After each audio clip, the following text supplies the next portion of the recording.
कुछ चीजें माड़ी ने जो जीवाई और समझाई। पहला, किसी भी स्थिति में घर की शांति खंडित नहीं होनी चाहिए।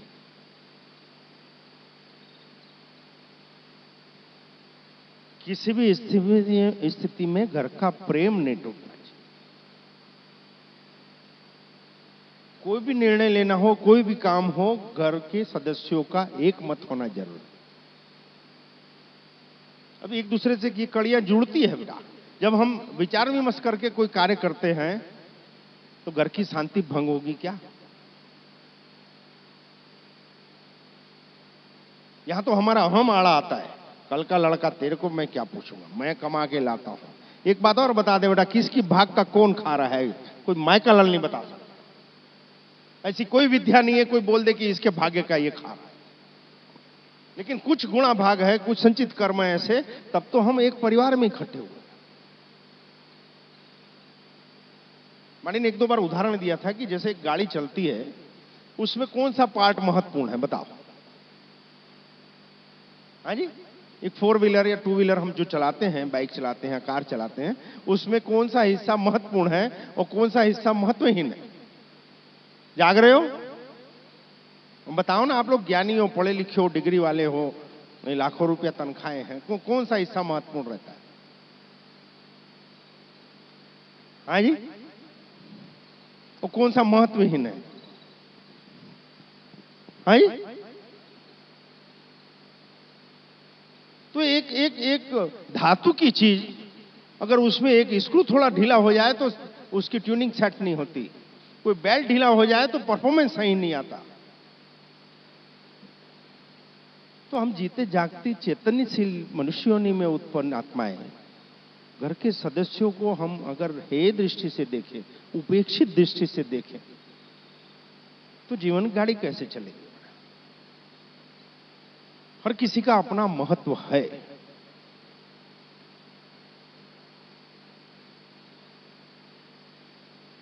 जो आयुर्वेदिक को जानते हैं, आयुर्वेद अध्ययन किए हुए हैं, वो जंगल में जाते हैं तो उनको जड़ी बूटियां दिखती है, और हम और आप जाएंगे तो जाड़ी जंखाड़ दिखेगा। इसका मतलब वो महत्वहीन नहीं है, हमको उनका महत्व नहीं है, हमको ज्ञान नहीं कि वो कितना महत्वपूर्ण है। एक कहानी बता दें क्या? बोर तो नहीं होंगे? एक कहानी बता दें।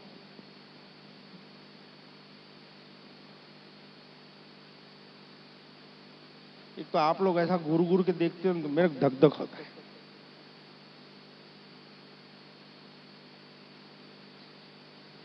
इसलिए मां के नजीक रहता हूं।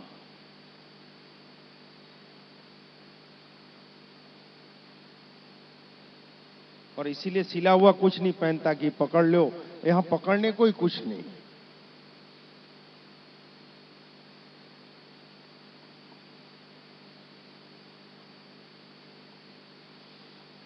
एक गांव के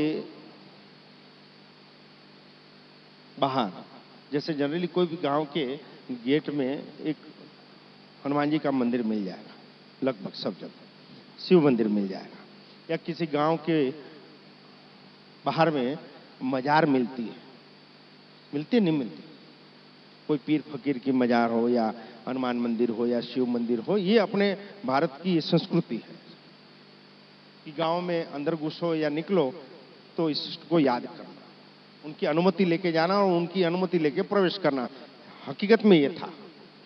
अब तो भैया वो क्या बताया था ना, वो देवस्थान साहब हार न बजाते हैं, जैसे वो अपने बाप का नौकर बैठा है, भगवान अंदर, अच्छा जा रहा है क्या, ठीक बेटा जाओ। ऐसा करते हैं, कई हार न बजाते हैं, ऐसा करते हैं। वो बहुत बड़ा काम किए, लगभग सभी करते हैं। बजाना ही है तो अंदर जाकर घंटा बजा लो, 2 मिनट 5 मिनट क्या फर्क पड़ेगा।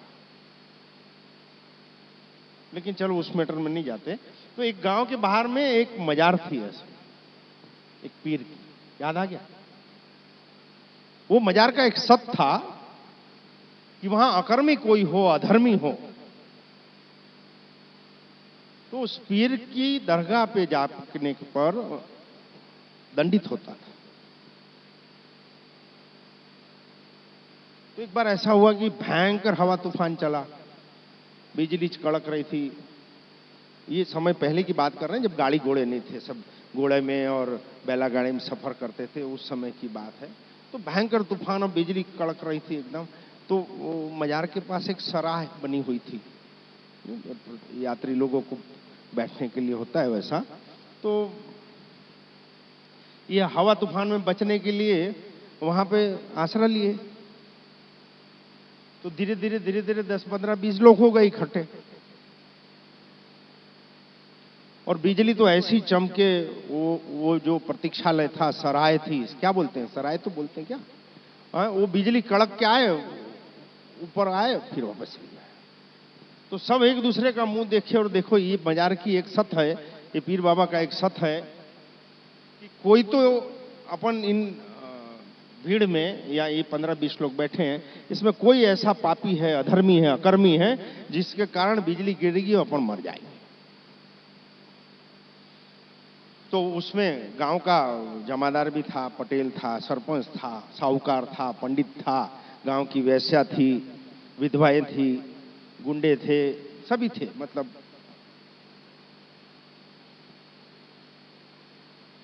तो तथाकथित सभ्य समाज लगभग उंगली लंबी करने में बहुत तत्पर रहता है।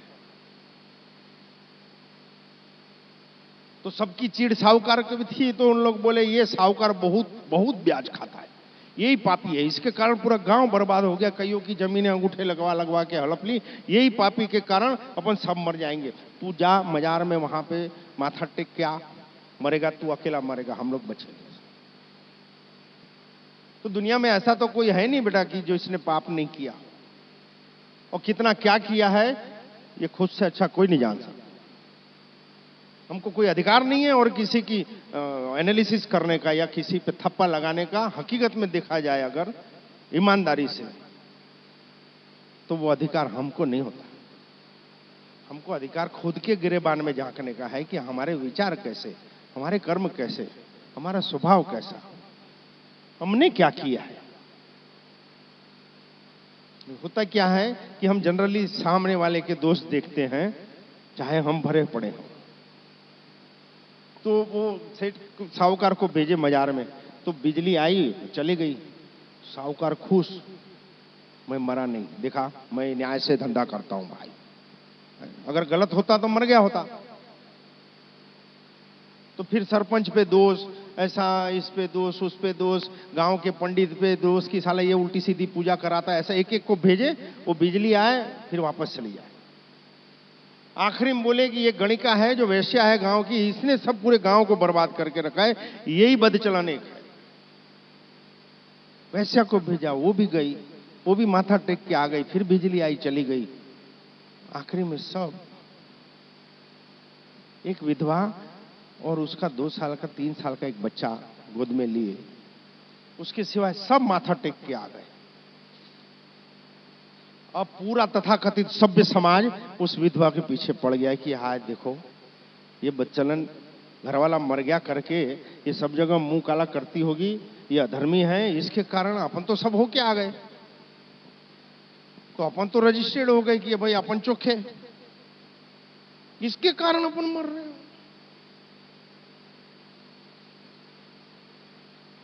तो सब ने दबाव बनाया विधवा पे, तो विधवा अपने बच्चे को वहां रखी, गई माथा टेक गई, बिजली कड़की, नजीक आई, फिर वापस चले गई।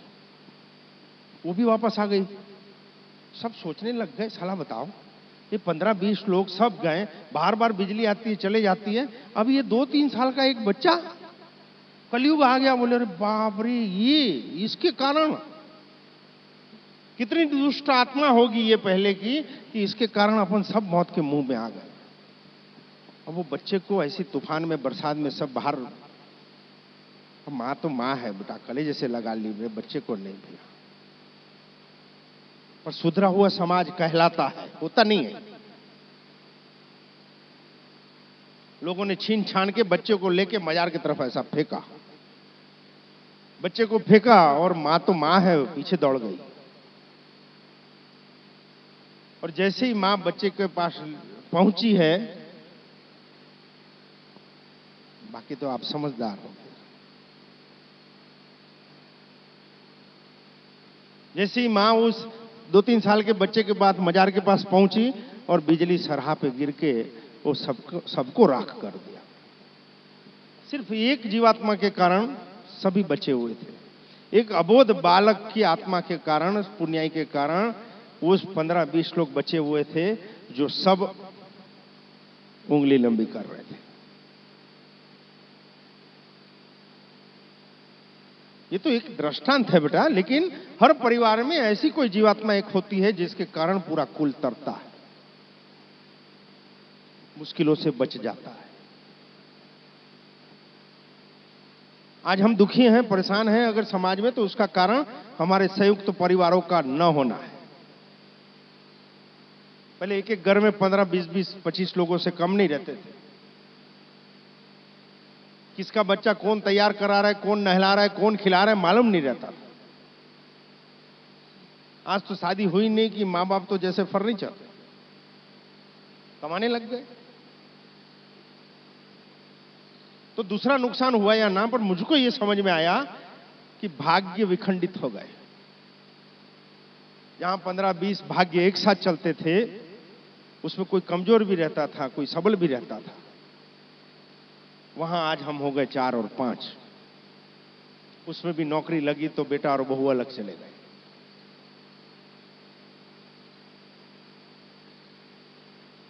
ये हमारे दुखों का कारण है।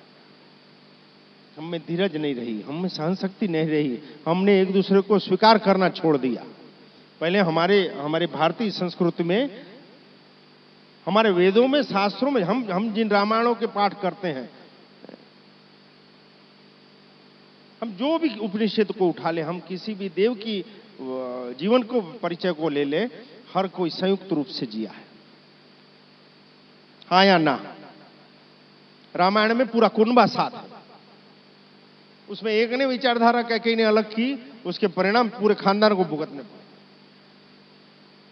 कौरव पांडवों का कुनबा एक है, कहां कलह नहीं होती। स्वयं साक्षात ईश्वर शरीर रूप धारण करके आए तो कलह और मेरी तेरी हुई। लेकिन हम हमारे ग्रंथों से कुछ नहीं सीखते, हम सिर्फ उसका पाठ करते हैं, उसका जाप करते हैं। एक भगत ऐसा नहीं हुआ, एक भी भक्त ऐसा नहीं हुआ, एक भी गुरु ऐसा नहीं हुआ जिन्होंने लौकिक जगत में मानव देह धारण करने के बाद अपमान, नुकसान और विरोध परिस्थितियों का सामना न किया हो। किसी भी संप्रदाय की बात, वो चाहे ईसाई हो, तो क्या यीशु ने दुख नहीं देखे? सिख पकड़ो तो 10 के 10 गुरु लोगों ने क्या अपने अपने समय पे यातनाएं नहीं झेली?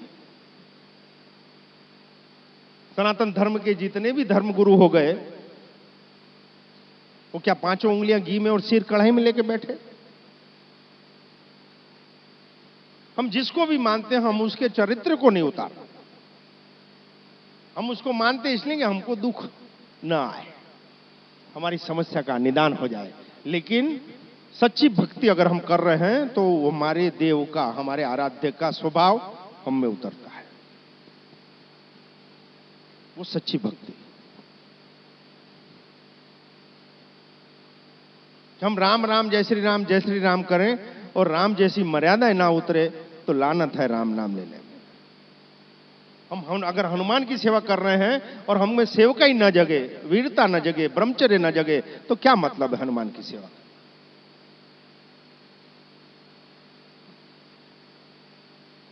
हम कृष्ण की आराधना कर रहे हैं, अगर गीता का अध्ययन कर रहे हैं और हम कर्मवीर न बने तो क्या काम किया?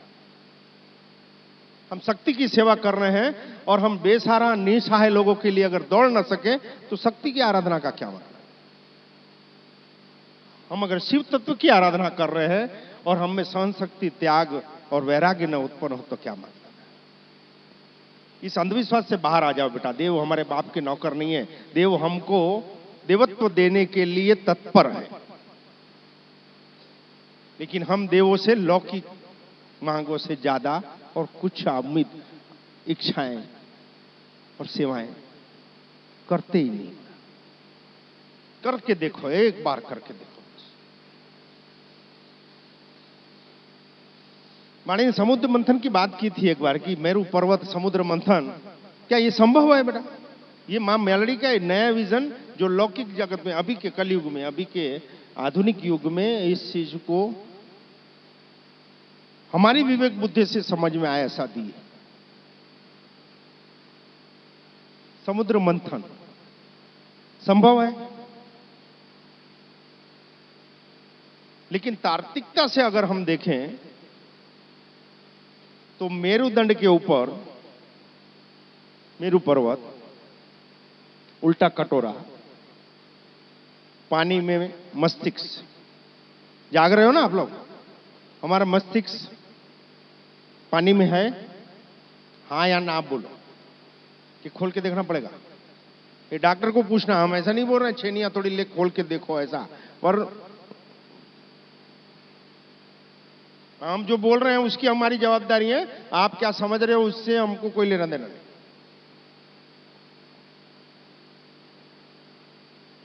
वो सब ब्रह्म है, सब ब्रह्म है वाला टाइम। एक गुरुकुल था, समुद्र मंथन बाद में एक गुरुकुल था, उसमें महात्मा अपने सत्संग सुना रहे थे। 2-3 साल का जो भी बैच चलता है, तो वो गुरुकुल में सब बच्चे लोग आते हैं। देखो बोल रहा हूं, उसकी जवाबदारी है, समझ पा रहे हो? इसकी जवाबदारी नहीं। तो वो गुरुजी सत्संग कर रहे थे, सत्संग करके उन्होंने दिया कि ये संसार मिथ्या है, सब ब्रह्म है। तो एक 1.5 होशियार शिष्य बैठा था, नहीं 1.5 होशियार नहीं, होशियार शिष्य बैठा था। वो सोचे बाबा जी 3 साल से यही रटता रहता है, तो ये तो मेरे को समझ में आ गया। तो गुरुजी की बगैर इजाजत के, बगैर आदेश के अपना कमंडल उठाया, 2 कपड़े जो थे भगवा उठाए और लगा उपदेश बांटने, सब ब्रह्म है, सब ब्रह्म है। 2-3 दिन, अब हम तो वेश को प्रणाम करने वाली कौम है सब, उसमें साधुता कितना है ये हम नहीं देखते, लेकिन साधु है हमारे हाथ जुड़ जाते हैं। लेकिन इससे भी बाहर आना भैया, बाहर आ जाना इससे।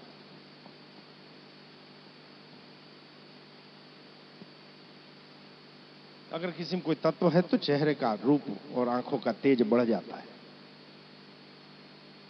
फिर भी अपनी अपनी श्रद्धा है, वो बात छोड़ो, अलग है मैटर। तो अपन कहाँ थे? हाँ, सब ब्रह्म है, सर्व ब्रह्म है।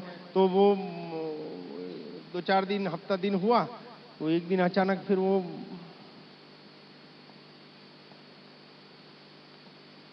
जा रहा था, सामने से एक मदमस्त हाथी चला आ रहा था, महावत के कंट्रोल में नहीं था। महावत चिल्लाया ऊपर से, ओ बाबा जी हट जाओ, हट जाओ। अब वो परम ज्ञानी बन गया था, वो बोले सब ब्रह्म है, सब ब्रह्म है। फिर महावत चिल्लाया, महात्मा हट जाओ, हाथी कंट्रोल में नहीं है। बोले बेटा सब ब्रह्म है, सब मिथ्या है। अब मदमस्त हाथी आया, उठाया, सूंड से पकड़ा, फिर भी चिल्लाया सब ब्रह्म है, सब ब्रह्म। हाथी ध्यान गया, फिर गया, हाथी पकड़ा, सूंड से उठा, फिर पटका। 2-4-6 हड्डियां चटक गई। लोग उठाए, बाबा जी को ले गए वैद्य के पास, पट्टी पुट्टी ये वो कराई, लंगड़ा लुंगड़ा के फिर गुरुजी के पास गया। गुरुजी बोले बेटा ये क्या हाल बना रखे हो, कुछ लेते क्यों नहीं? बोले महात्मा आप तो बोल रहे थे सब ब्रह्म है, सब मिथ्या है। तो सही बात है। बोले मैं तो उसी वचन पे जी रहा था, चल रहा था। तो बोले तो उसमें क्या गलत हुआ बेटा? तो शिष्य बोलता है गुरुजी आपके वचन पे खड़ा रहा, ये हाल हो गया। बोले हुआ क्या? बोले हाथी मदमस्त चले आ रहा था, मैं बोला आपके वचन को याद करके सब मिथ्या है, सब ब्रह्म है, ये जगत झूठ है। तो भी प्रभु ने मेरी रक्षा नहीं की। गुरुजी बोले अरे बैला बुद्धि, ऊपर बैठा हुआ महावत वो प्रभु की प्रेरणा से ही तेरे को हटा रहा था, तब उसमें तेरे को प्रभु नहीं दिखे।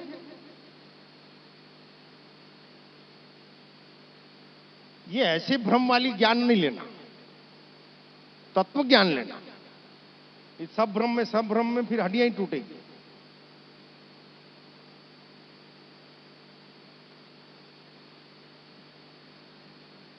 इसलिए हम जो बोल रहे हैं उसकी जवाबदारी हमारी है। आप सब ब्रह्म में ट्रक के सामने खड़े हो जाओ, हमारी कोई जवाबदारी नहीं। श्रद्धा में माड़ी बोलते हैं बहुत ताकत है, कल को तुम ट्रेन के सामने खड़े हो जाओ, श्रद्धा में बहुत ताकत है, ट्रेन रुक जाएगी। श्रद्धा में बहुत ताकत है। माड़ी तवा लेती है, उबलते तेल में माड़ी हाथ डालते हैं, पूड़ी तलते हैं, कुछ नहीं, घर में जाके कढ़ाई में हाथ मत डालना। हाँ, उसकी जवाबदारी नहीं है श्रद्धा में, लेकिन बहुत बल है, इसमें कोई दो मत नहीं। हम देख रहे हैं, उसको जी रहे हैं, लेकिन इसको जाके घर में आप अपने हम को संतुष्ट करने के लिए, उसकी जवाबदारी हमारी नहीं।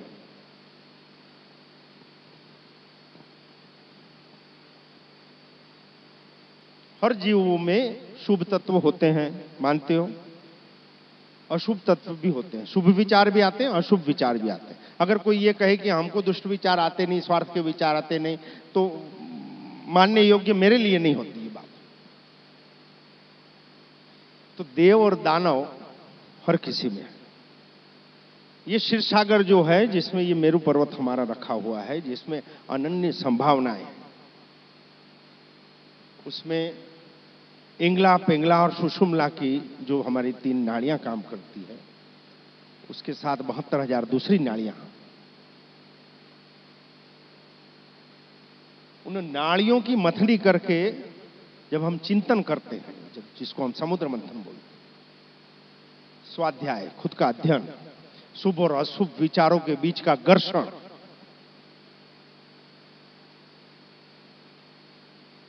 करना चालू करो। सबसे पहले आपके द्वारा आपकी वासनाएं बाहर आएगी, एकांत वासनाओं को प्रकट करेगा, जिसको अध्यात्म ने कालकूट जहर कहा है। जब मथते हैं तो पहले कालकूट जहर निकलता है। हमारी जो वासनाएं हैं, दुरिच्छाएं हैं, हमारा जो बुरा स्वभाव है, बुरी आदतें हैं, वो सबसे पहले प्रकट होती है, और इसको कोई समाज स्वीकार नहीं करता। जब भी आप भक्ति मार्ग में जाओगे, आगे बढ़ोगे, स्थिर होने की कोशिश करोगे, सबसे पहले आपका खून आपका विरोध करेगा, फिर आपका समाज विरोध करेगा, फिर दुनिया विरोध करेगी। एक समय ऐसा आएगा कि फिर स्वीकार करेगी। तो जब हमारा कालकूट जहर बाहर निकलता है तो समाज स्वीकार नहीं करती, तब को हमको स्थिर चित्त होके शिव बन के उसको ग्रहण करना ही पड़ता है। और वो हम तब ग्रहण कर सकते हैं जब हमारी अर्धांगिनी, हमारी शक्ति हमारे साथ हो। कोई ये सोचे कि मैं अकेला भक्ति कर लूं और कुछ पा लूं, संभव नहीं है। कोई ये सोचे कि मैं अकेली कुछ कर लूं, स्त्री, संभव नहीं है। अगर गृहस्थ जीवन में आए हो, दोनों का उतरा ही मान। आज सबके घर में इलेक्ट्रिक सामान है ना, लगभग। एक उदाहरण दे रहे हैं माड़ी की। 100 HP की मोटर कितनी ताकत रहती है? 100 हॉर्स पावर की मोटर में कितनी ताकत रहती है? हाँ जी,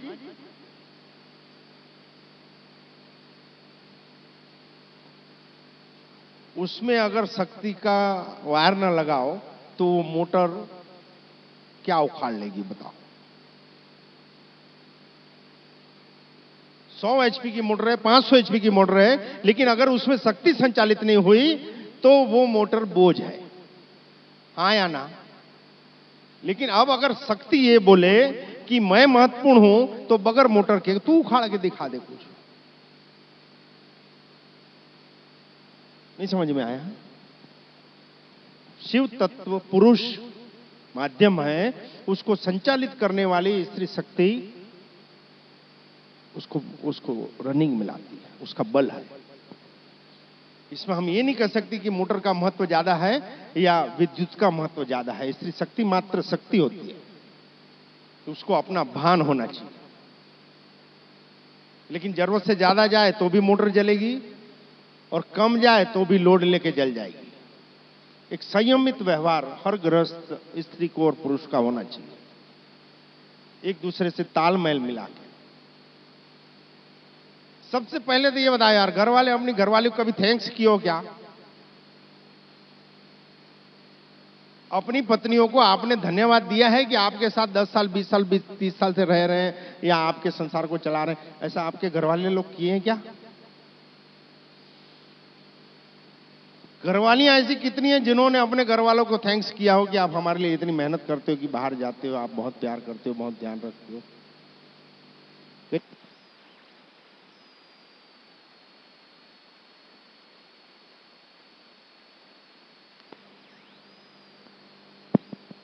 लेकिन सबसे पहले तो क्या होना चाहिए, वो देव है कि नहीं जिसको हमने नहीं देखा, नहीं जाना, लेकिन जो हमारे परिवार के लिए कमा के ला रहा है, हमारी सुरक्षा का ध्यान रख रहा है, उसको प्रकट देव नहीं मान सकते। जो हमारे स्वास्थ्य का ध्यान रखती है, जो हमारे को सजाती है, हमारे परिवार को बढ़ाती है, क्या वो प्रकट देवी नहीं हो सकती? सबसे तो पहले अपने संबंधों में उष्मा और प्रेम, निष्ठा होनी चाहिए। कल सुबह सबसे पहले तो उठने के साथ एक दूसरे को आई लव यू बोलना चालू कर दो। 60 साल हो गया तो भी करके देखो बेटा, ये छोटा सा फंडा है। आपको पड़ोसी को नहीं बोलना है, अपनी घरवाली को, अपने घर वाले को एक बोल के देखो। ये प्रेम जो शाश्वत है बेटा। ईश्वर को आप किसी साधना, सिद्धि, उपासना, अनुष्ठान से आप रिझा सको कि नहीं, मैं नहीं जानता, पर मैंने जगदम्बा को जब भी सेवा की, मित्रवत होके की। मैंने हमेशा दोस्ताना अंदाज में ही मां की सेवा की।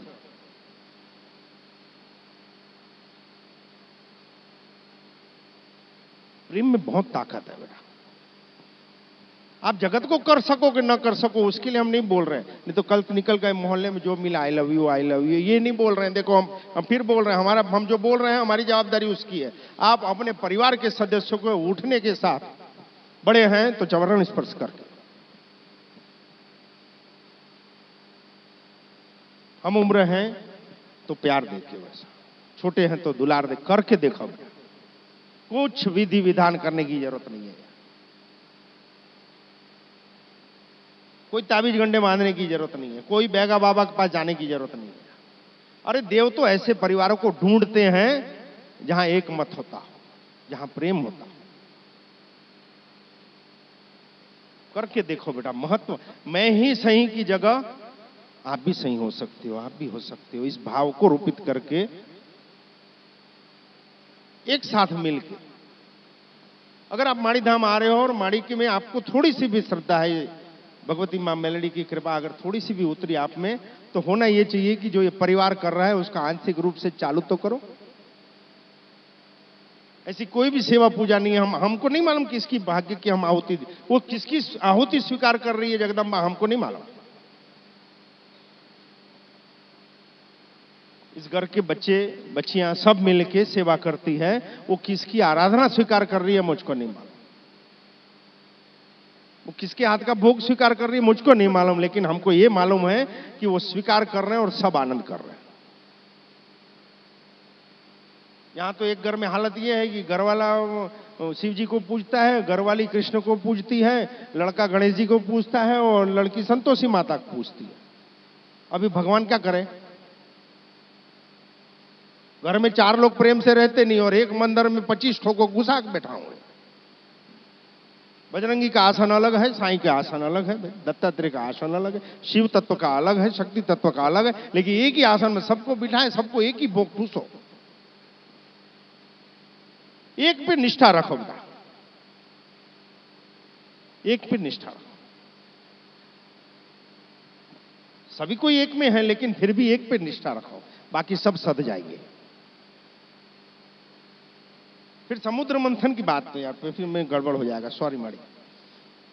समुद्र मंथन की बात की, पहले तो हमारी वासनाएं, इच्छाएं जोर मारती है, जब हम उसको पी जाते हैं।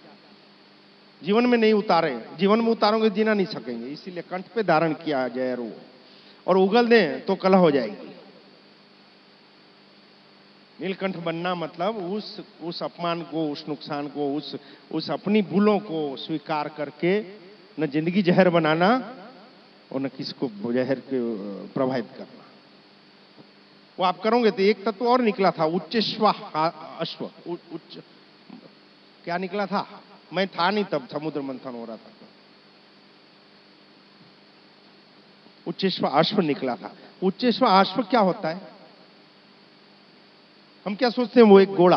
उच्चेश्वा अश्व मतलब उच्च महत्वाकांक्षा, जब हम आत्मचिंतन करते हैं और इसका अभ्यास हम निरंतर करते हैं तो हमारी उच्च महत्वाकांक्षाएं उत्पन्न होगी। जब हम संयमित होते हैं, जब हमारी शक्ति किसी एक बिंदु पर केंद्रित होती है तो हम बड़े से बड़ी हमारी मनेच्छा को पूरी कर सकते हैं, हम उस पर सवार हो सकते हैं। ऐसे बहुत से रत्न निकले, उसके बाद अप्सराएं निकली। जब हम संयमित होते हैं तो अच्छी अर्धांगिनी मिलती है। उसी से सोमरस निकला, हम उस सफलता में मदमस्त भी हो सकते हैं। आप समझ रहे हो समुद्र मंथन का? उसी से लक्ष्मी प्रागट्य हुई। जब हम आत्मचिंतन करते हैं, स्वाध्याय करते हैं, खुद का अध्ययन करते हैं तो बरकतें भी होती है, लक्ष्मी को स्थान हम पे दया कृपा होती है। उसी से ऐरावत हाथी आया, हमको बल मिलता है। ये लिस्ट 12-14 तक जाएगा। कौतुक मणि भी निकली, उसी से 5 जन्य शंख निकले कि आपकी सफलता के बिगुल बजते हैं। छोड़ो ना, ये सब जान के क्या करोगे यार? अरे कुछ नहीं होगा, ये समझ माड़ी माड़ी करने से कुछ भी नहीं होगा।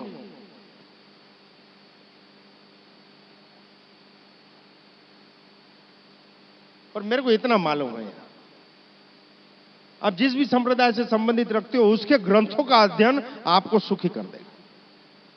उन संप्रदायों के जो भी ग्रंथ हैं उसका ईमानदारी से अध्ययन, भले समझ में आए ना आए, उसको नॉवेलपन समझ के एक बार पढ़ना चालू करो। आप कुदरत ने आपको जिस भी संप्रदाय में उत्पन्न किया, माड़ी ने कुरान का भी अध्ययन करवाया, गुरु ग्रंथ साहिब जी का अध्ययन करवाया, वेदों का अध्ययन करवाया, बाइबल का अध्ययन करवाया, लेकिन सबका निचोड़ते हैं अगर तो एक ही रस निकलता है। तरीके अलग है समझाने के, भाव अलग है समझाने। जिस भी संप्रदाय, उनके ग्रंथों का अध्ययन आप उपन्यास समझ के चालू करो। अब सबसे अच्छा, अगर आज के समय में जीते हैं हम, मस्ती में जीना है, तो आप गीता को नॉवेल समझ के पढ़ना चालू करो। समझ में आए ना आए छोड़ो।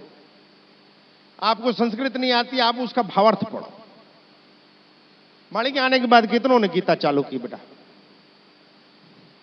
1 2 3 4 5। माड़ी के यहां आने के बाद गीता का अध्ययन बस 7-8 लोगों ने चालू किया।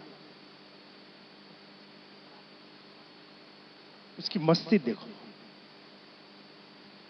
नॉवेल समझ के पढ़ना बोले हैं, नॉवेल टाइप के इधर उधर बैठ के नहीं बोल रहे हैं।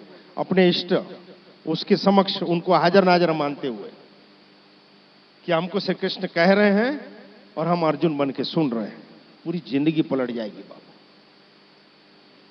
युद्ध कोई युद्ध भूमियों में होते हैं ऐसा नहीं है बेटा। हमारे आपके सबके जीवन में युद्ध की ही स्थितियां है। सबके साथ कपट हुए हैं, कमी बेसी सभी के साथ धोखे हुए हैं, सभी के हक मरे हैं, कमी बेसी सभी के। और सबके घर में एक कृष्ण रहा है और सबके घर में एक कंस रहा है। एक भी खानदान ऐसा नहीं होगा कि जिसमें एक कृष्ण तत्व बुद्धिजीवी ना हो। कृष्ण मतलब क्या? बुद्धि तत्व।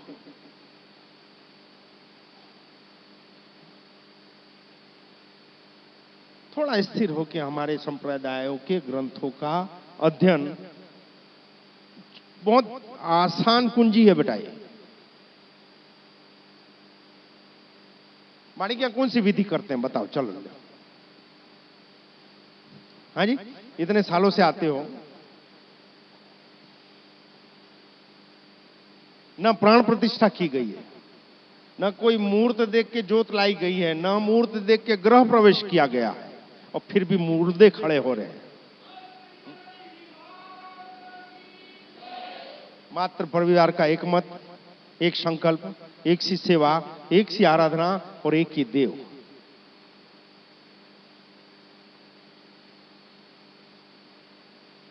देव आगे चले, मूर्त को चौगड़िया देखने की जरूरत क्या पड़ी?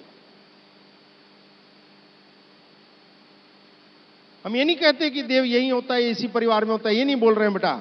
इस आप प्रोसेस करो, आप प्रोसेस करो। आपके परिवार में भी वो शक्ति वाइब्रेट होनी चाहिए। इसके लिए है या किसी को उच्च समझने की जरूरत नहीं है। हम प्रोसेस में नहीं आए, इसीलिए हमारी शक्ति उजागर नहीं हुई बस। और प्रोसेस में आने के लिए किसी विधि की झंझट में पड़ने की जरूरत नहीं है। सबसे पहले घर में प्रेम लाने की जरूरत है, एक मत लाने की जरूरत है। जो है जैसा है उसको स्वीकार करने की जरूरत है। ऐसा नहीं है कि हमने तकलीफें नहीं देखी, अभाव नहीं देखे, अपमानित नहीं हुए, ऐसा नहीं है। सभी लोग होते हैं, होना चाहिए। अगर हम अपमानित न हो, अभाव में न रहे, तो हमको मालूम नहीं पड़े हमारी औकात क्या है, हमारी ताकत क्या है, हमारी कैपेसिटी क्या है, हमारी सहन शक्ति क्या है। और जब जब जिस जिस परिवार में दुख आया, तब आप देखोगे कि उसकी अर्धांगिनी या उसका पति ही उसके साथ होता है, हाँ या ना। और एक रोग जो हम में है, कि माड़ी कहते हैं कि सबसे बड़ा रोग क्या कहेंगे लोग। लोगों ने तो राम सीता को नहीं छोड़ा,